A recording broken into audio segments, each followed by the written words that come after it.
sa isang liblib na bahagi ng baryo Lunasan. Tahimik ang gabi, ngunit may kakaibang kilabot na dumampi sa hangin. Ilang linggo nang nagtataka ang mga tao doon kung bakit unti-unting naglalaho ang kanilang mga alagang hayop. Wala namang bakas ng dugo, wala ring ingay. Ang natitira lamang ay ang mga pinatuyong bangkay, parang sinipsip, hanggang huling patak. Una itong napansin ng mga magsasaka. Isang umaga, nakita na lang nakabulagta ang isang kambing. Tuyong-tuyo ang kanyang katawan. Nakabuka ang bibig nito na parang may huling iyak na hindi nailabas. Sa loob ng bahay ng may-ari, takot ang bumalot. Kasi nga alam nila, may iisang nilalang lamang na ganoon ang gawain. Ang tiktik. Ang nilalang na may napakahabang dila.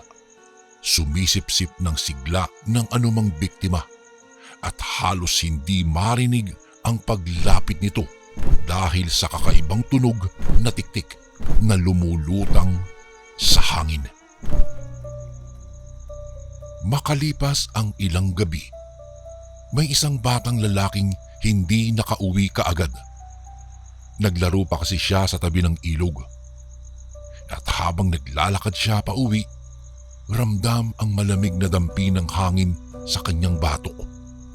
Tahimik na tahimik ang paligid. At sa isang kisap mata, may isang anino sa puno.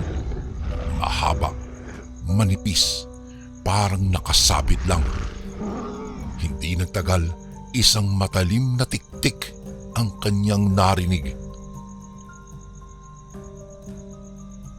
Kinabukasan, natagpuan ang bata. Buhay pa siya pero halos wala ng malay. Maputla ang kanyang katawan at parang may gumagapang na mahabang marka mula sa batok niya papunta sa dibdib. Kilala iyon ng mga matatanda. Hindi iyon simpleng sugat. Senyales iyon ng nilalang na sumubok sumipsip ng hininga. Ilang araw pa ang nagdaan. May isa namang babaeng napadaan sa maliit na tindahan. Bibili lamang siya sana ng asin, ngunit hindi na siya nakauwi. May nakita raw na kakaibang ibong napakalaki. Nakatapo daw ito sa bubungan ng tindahan. Hindi ito normal na ibon. Mahaba ang pakpak at sa ilalim nito parang may nakasabit na katawan. Pero dahil madilim, walang nakakita ng maayos. Kinabukasan, natagpuan ang babae sa gilid ng palayan. Tulad ng kambing, tuyong-tuyo ito. Parang piniga. Wala ring dugo. Sa gitna ng kaguluhan, may isang mag-asawa sa baryo. Ang babae ay buntis. Malapit na itong manganak. At sa mga kwento-kwento ng mga matatanda, ang buntis ang pinakapaboritong biktima ng isang tiktik. Simula nang mawala ang babaeng bumili sa tindahan, tila may kung anong presensyang laging nararamdaman sila tuwing gabi. Maya-maya'y may kumaluskos sa kanilang bubungan. May lumalakad sa ibabaw ng kisame at paminsan-minsan may maririnig silang tik, tik, tik, tik na hindi nila alam kung malayo ba o malapit. Dahil ang tik-tik kayang lukuhin ang distansya ng kanyang tunog. Isang hating gabi, habang natutulog ang buntis, biglang tumahimik ang buong paligid.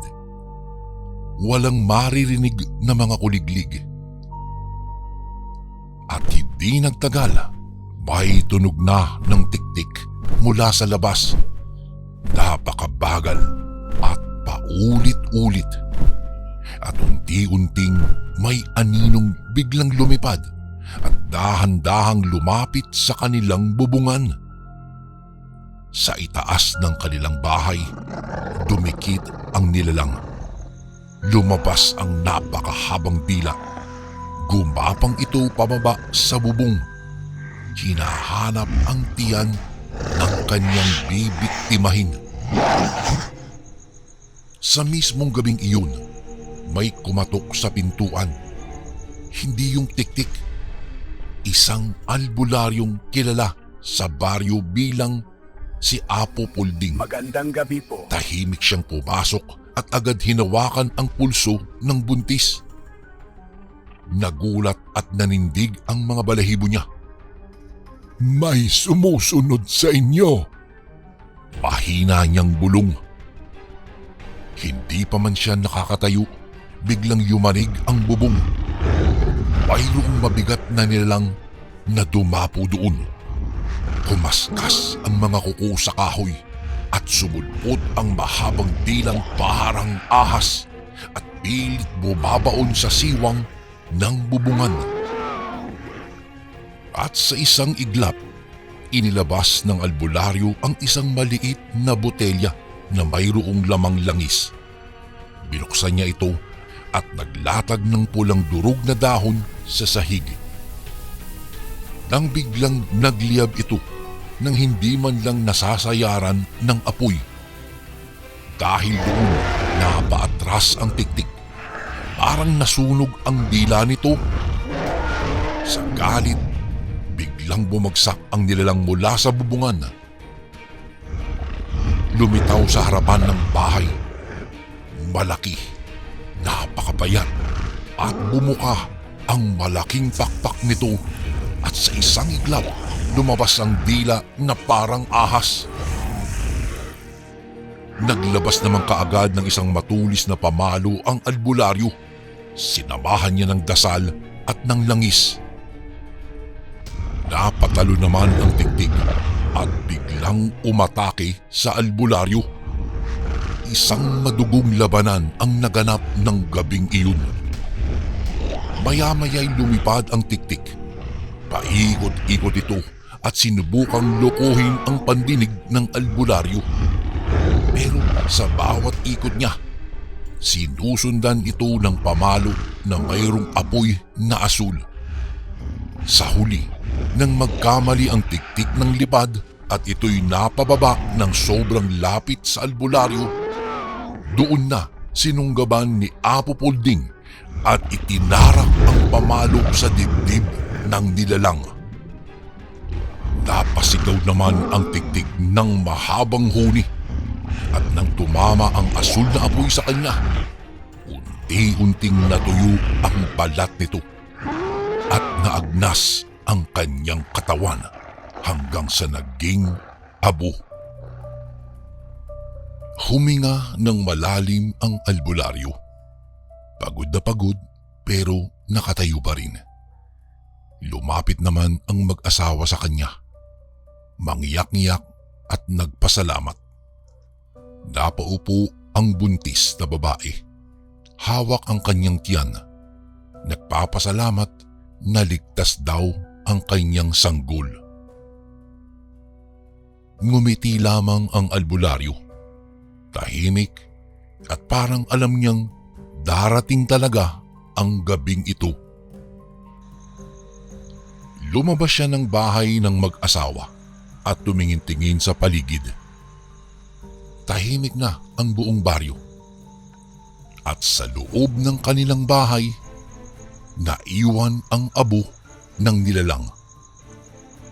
Pinunasan ng lalaki ang luha ng kanyang asawa at nagyakap silang mahigpit. Ramdam ang pagbalik ng kapayapaan.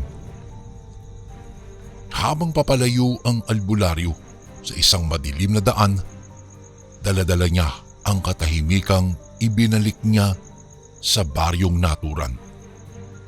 Tanging ang buwan lamang ang saksi sa mga nangyari ng gabing ito. kumampay ang malamig na hangin at muling naging payapa ang gabi. Kinabukasan, kumalma na ang buong baryo. Wala nang kaluskus sa gabi. Wala na ring nawawala. At ang mag-asawang buntis, ligtas dahil dumating ang tamang tao bago sila tuluyang maging biktima. Magmula noon, naging kwento na sa buong lunasan ang laban ng albularyo at ng nilalang na matagal nang nananalanta ng kanilang baryo.